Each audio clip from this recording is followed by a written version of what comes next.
What's up, y'all? My name is Steve. And I'm Sharon. And we're near perfection. We are out today to do a little hike up in the Roaring Forks area of the park. We are out at the Noah Bud Ogle Cabin, and we're going to hike from there. We're going to go up and do a little bit of the nature trail, and then we're going to hit the Twin Creeks trail up there, and then we're going to hike down to the Twin Creeks picnic area, I believe it's called. I'm not sure what it is down there, but there's a picnic area down there, and then we're going to go back and we're going to see the ferry house. And so I've been to the ferry house, Sharon hasn't, so we thought we'd bring her along and bring you guys along with us. Let's go. Dear Lord, we invite you into this time we have today. We ask that you be with every heart that is watching. Let this time be guided by you and not by us. Amen. This is the Noah Bud Ogle Cabin, and this homestead dates back to the late 1800s. It really gives you a feel for what the mountain life was like before the national park, you know, before the tourism, before the paved roads, when families lived, you know, right off the land and in the valleys. Noah Bud Ogle was born in 1867 and grew up in this area that we now call Roaring Fork. In 1889, he married Margaret Husky, and around that same time, he built this home. Like most mountain families of that era, they were largely self-sufficient. They grew corn, raised livestock, and used timber from the surrounding forest to build what they needed. Everything around them, the trees, the stone, the water, became part of their daily survival. The cabin itself is what's known as a saddlebag style design. You've got two rooms separated by a shared central chimney. The hand-hewn logs were cut off from nearby trees, shaped by hand, and stacked to form the walls that have now stood for well over a century. That stone chimney was the heart of the home. It provided heat in the winter and a place to cook meals year-round. Above all, the loft area was used for sleeping, keeping the family close together during cold mountain nights.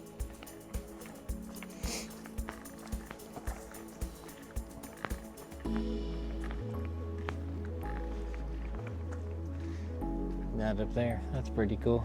Uh-huh. Little.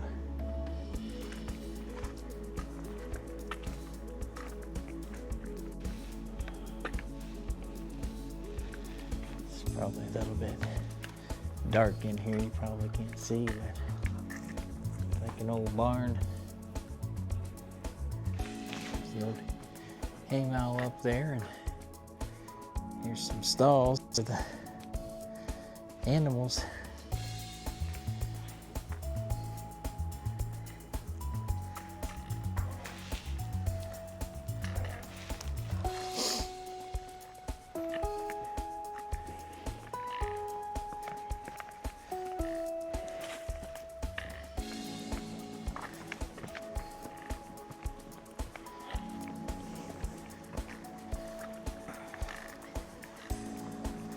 This is back behind the cabin.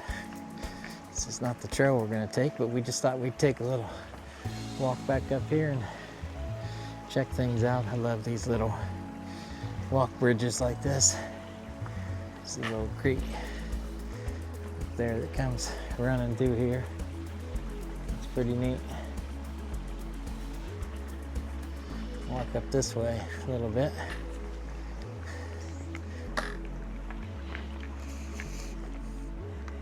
I think this is the nature trail, but I'm gonna go down and go the other way to go around.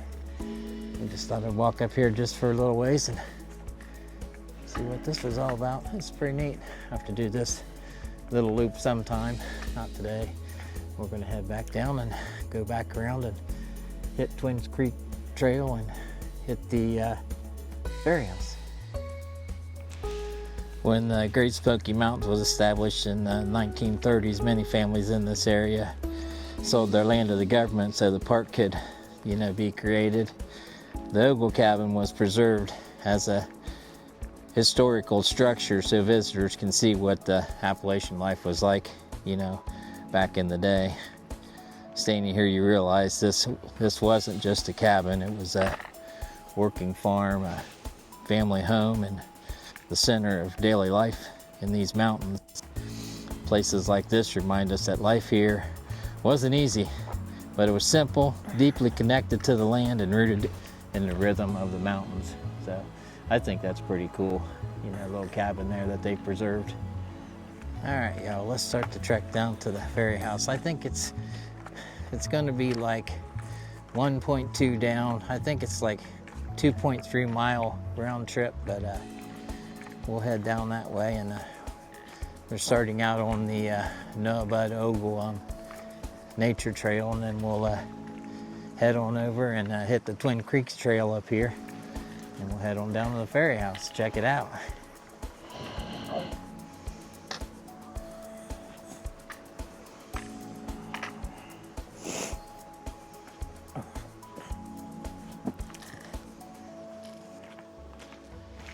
Another bridge. I like these things. I think they're pretty cool. Ooh, bird took off. And a little break here at the end. Try to keep from getting our feet wet.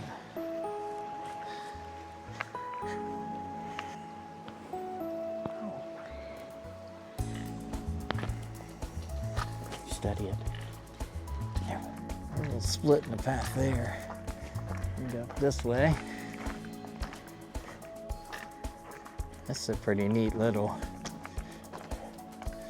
walk through here.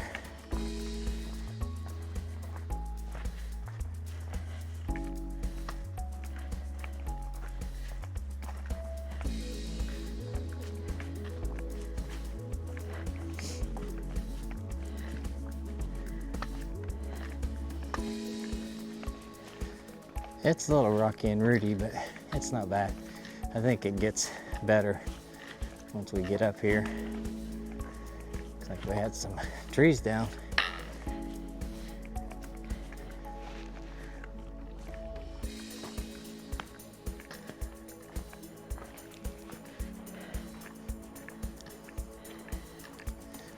When you come up here to the Twin Creeks Trail, you want to go like it says Grassy Branch Trail in Gatlinburg to the right. That's where we want to go. So we're going to go this way.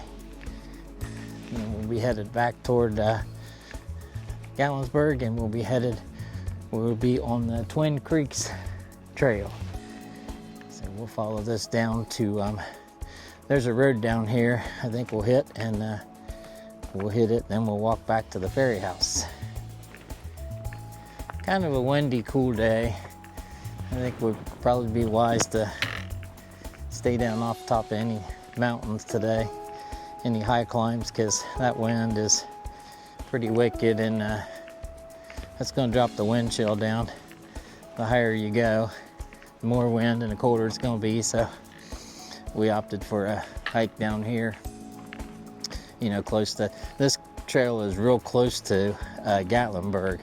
So it's actually not a bad drive. You can come right out Cherokee Orchard Road, which takes you toward the Roaring Forks area of the park.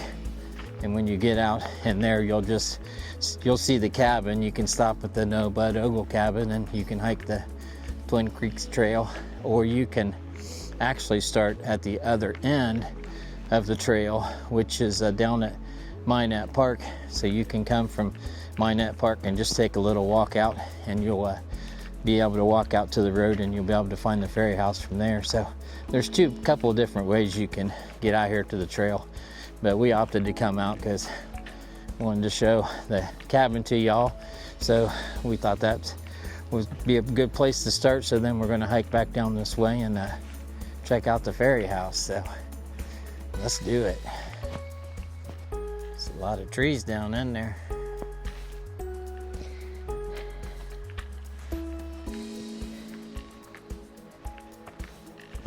Some of these look like they've been down for a while. I think some of these down trees are from the fire. That could be. So I don't know if it's from the 2016 fire or if it's from the more recent one, but I saw a sign at the beginning of the trail that said to be cautious for down trees and clean up or something like that. Huh. So we'll read it when we go back. Yeah. Yeah, this hike takes you right along the road there. It's kind of a nice little hike. I mean, it's kind of you get to come out and walk and be close to the water there. You can hear the water, you're out in the woods. Stone wall over there. Mm-hmm. That used to be something, I'm sure.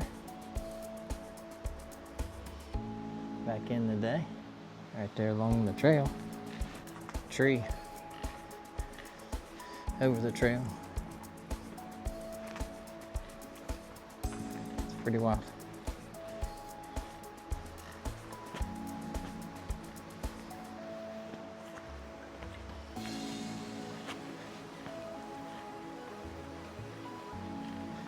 Coming up here, gonna be right along next to water.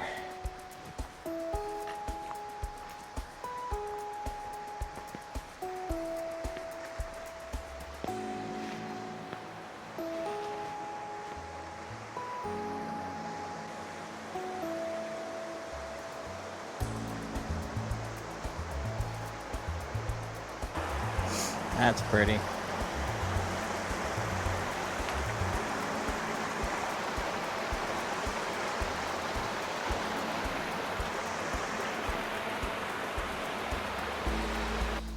Yeah, that's a pretty spot right there.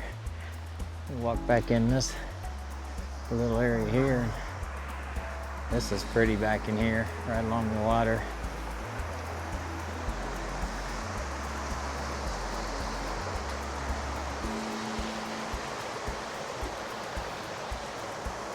That's pretty right there.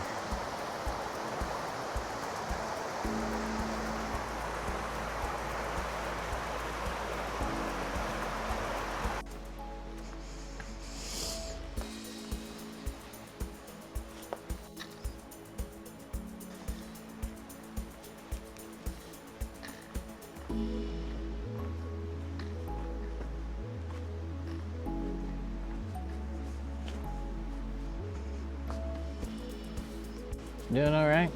Yeah, I'm doing great. This is a pretty nice trail, isn't it?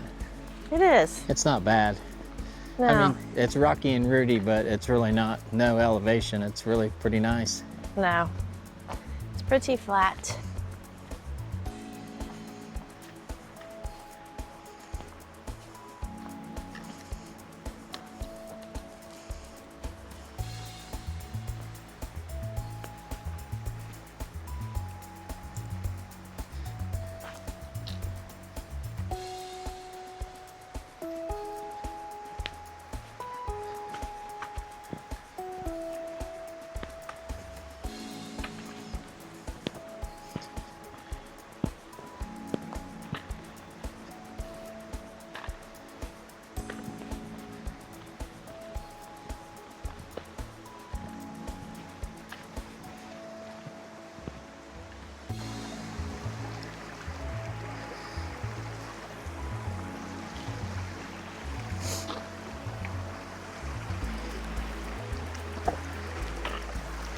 That one's a little wobbly.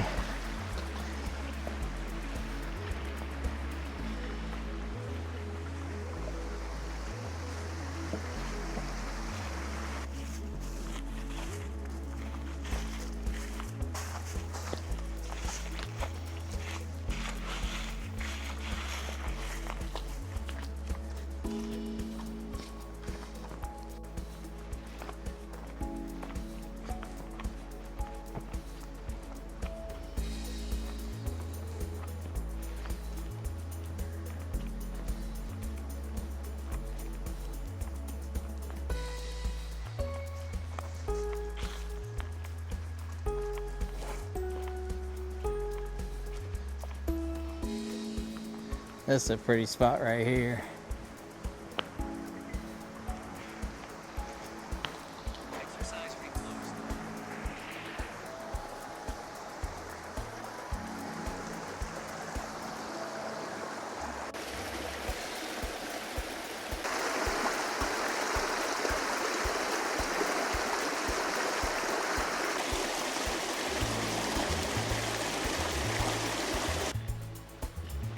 Might want to go this way. Probably go this way.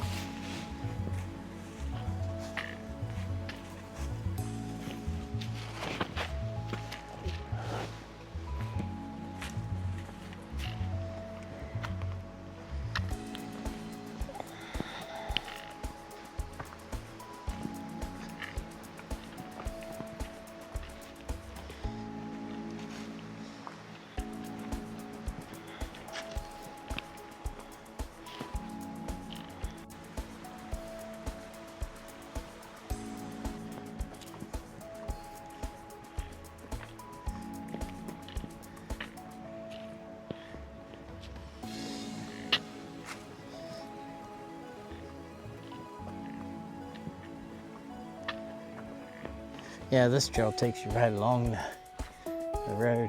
The road's right there.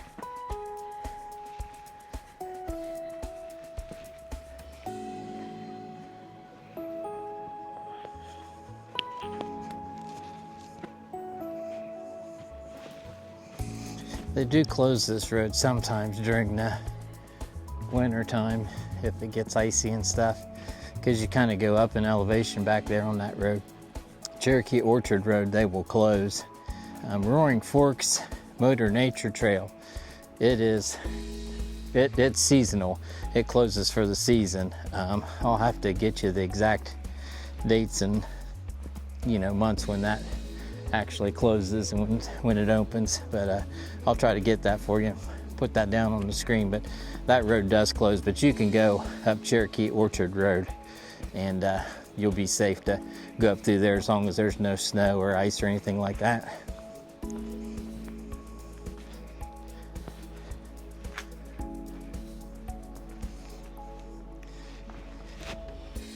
And then you're out. This is like some park facilities and stuff back in here. There's some park offices and stuff like that back in there. And this over here, that over there is actually Cherokee Orchard Road right there. You see that truck going down through there? I do believe if you come back up from Minot Park, this is the Twin Creeks Trail and you'll come out right here. But where we're gonna go, we came out over here, and then we're gonna walk over here and we're gonna walk along this stone wall right here, which I think is pretty cool. We'll walk along that and walk on back here to the back, and there's some more buildings and things back here. I'll give you a little history of that when we get back there, but let's take a little stroll back this road.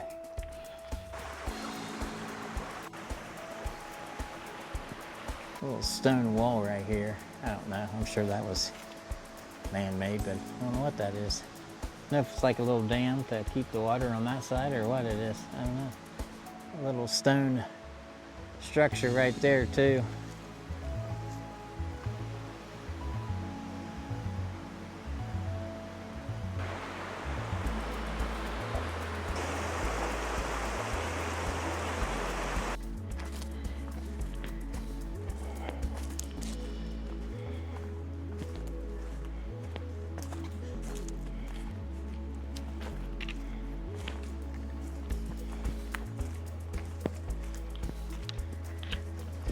Come back here and do a little bit of bushwhacking. I think there's another way you can get to it from over on that side too.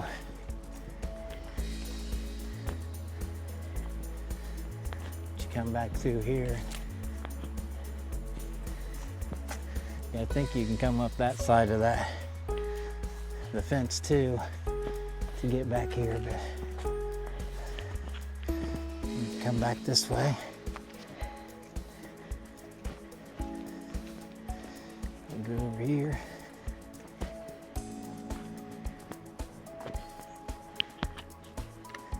You can kind of see it peeking out up there a little bit. We'll walk on up there.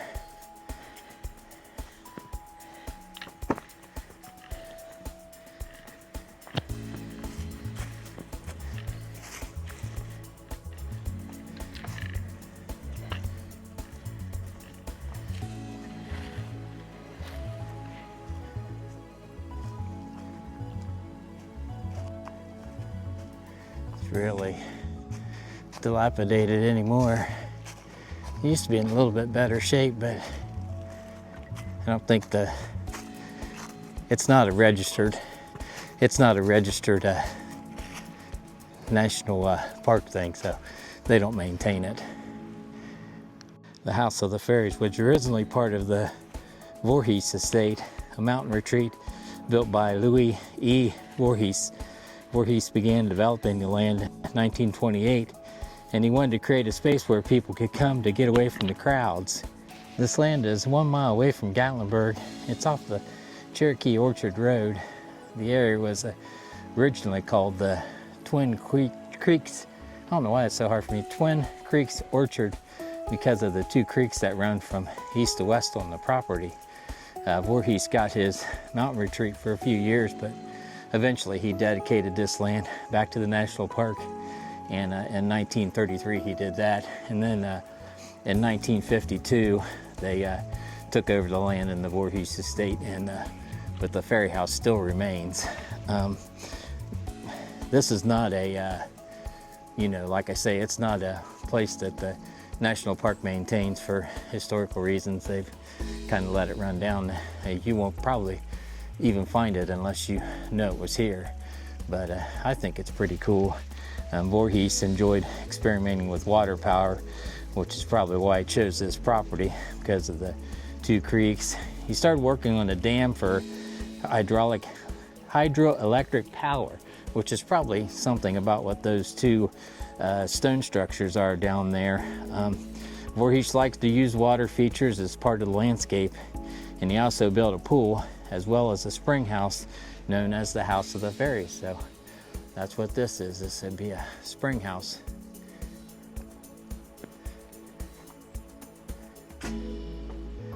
There's a little, I don't know if you can see it or not, a little spring.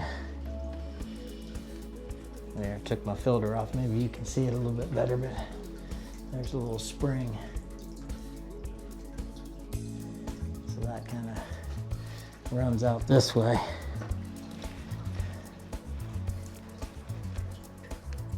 Water runs out from inside there and then runs out to this little pool right here. It's pretty wild. It's just kind of big concrete structure here. Stone, I guess it would be. It's a pretty view from up here. You can see the mountains and everything. It's really pretty.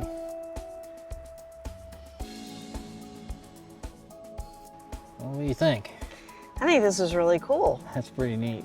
Kind of neat the way God just designs everything to make everything work naturally. Yeah, that's pretty cool. That's a pretty cool thing. I'm glad I found that. It took me some finding last time I came out here. I actually came twice and finally figured out where it was at. And but I think it's pretty cool. It's a neat little structure.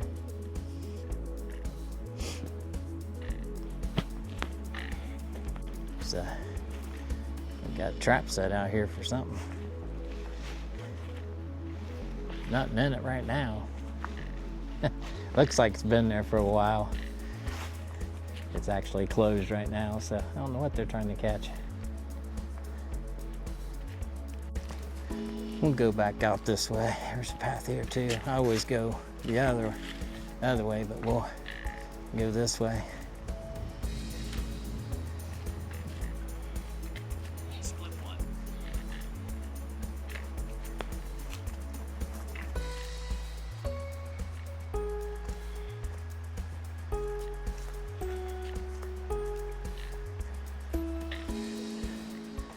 Flowers getting ready to come into bloom.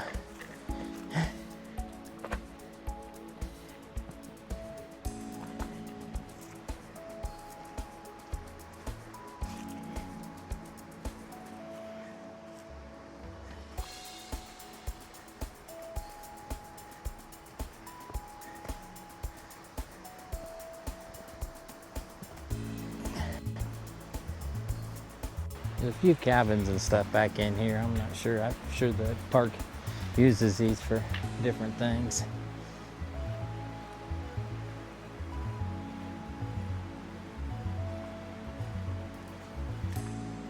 There's barn and a house and all kinds of stuff back in here. I'm sure this is all part of the estate at one time, but I don't know what they use them for now. I'll have to do a little digging and see what they use this for back here. There's like a area back here. I think this is all for like the park use. And then there's a big picnic pavilion over there. So if you come out here, this road is Cherokee Orchard Road. There's a couple parking spots right here and you can park in, and then you can come over here, and this is the Twin Creeks area, and there's a picnic pavilion.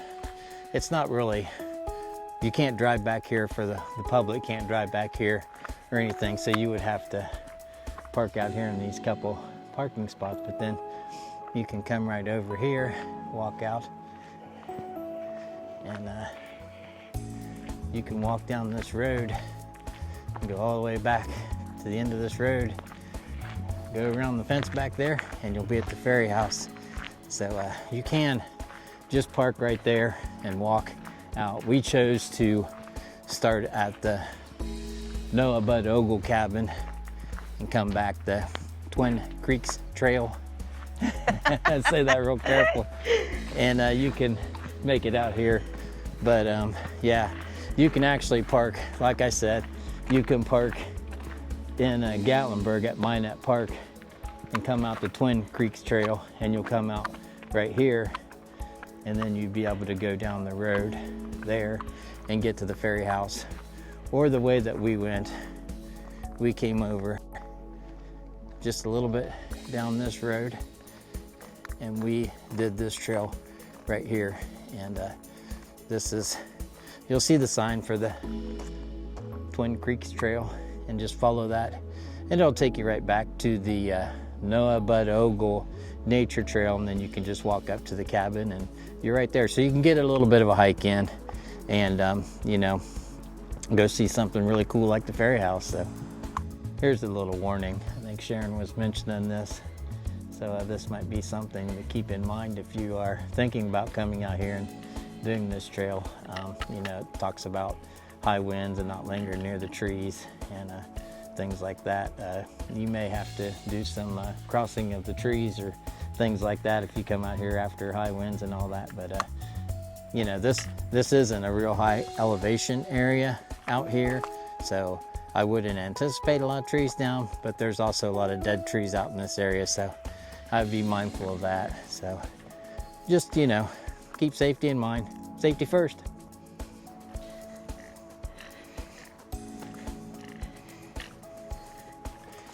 And just like that,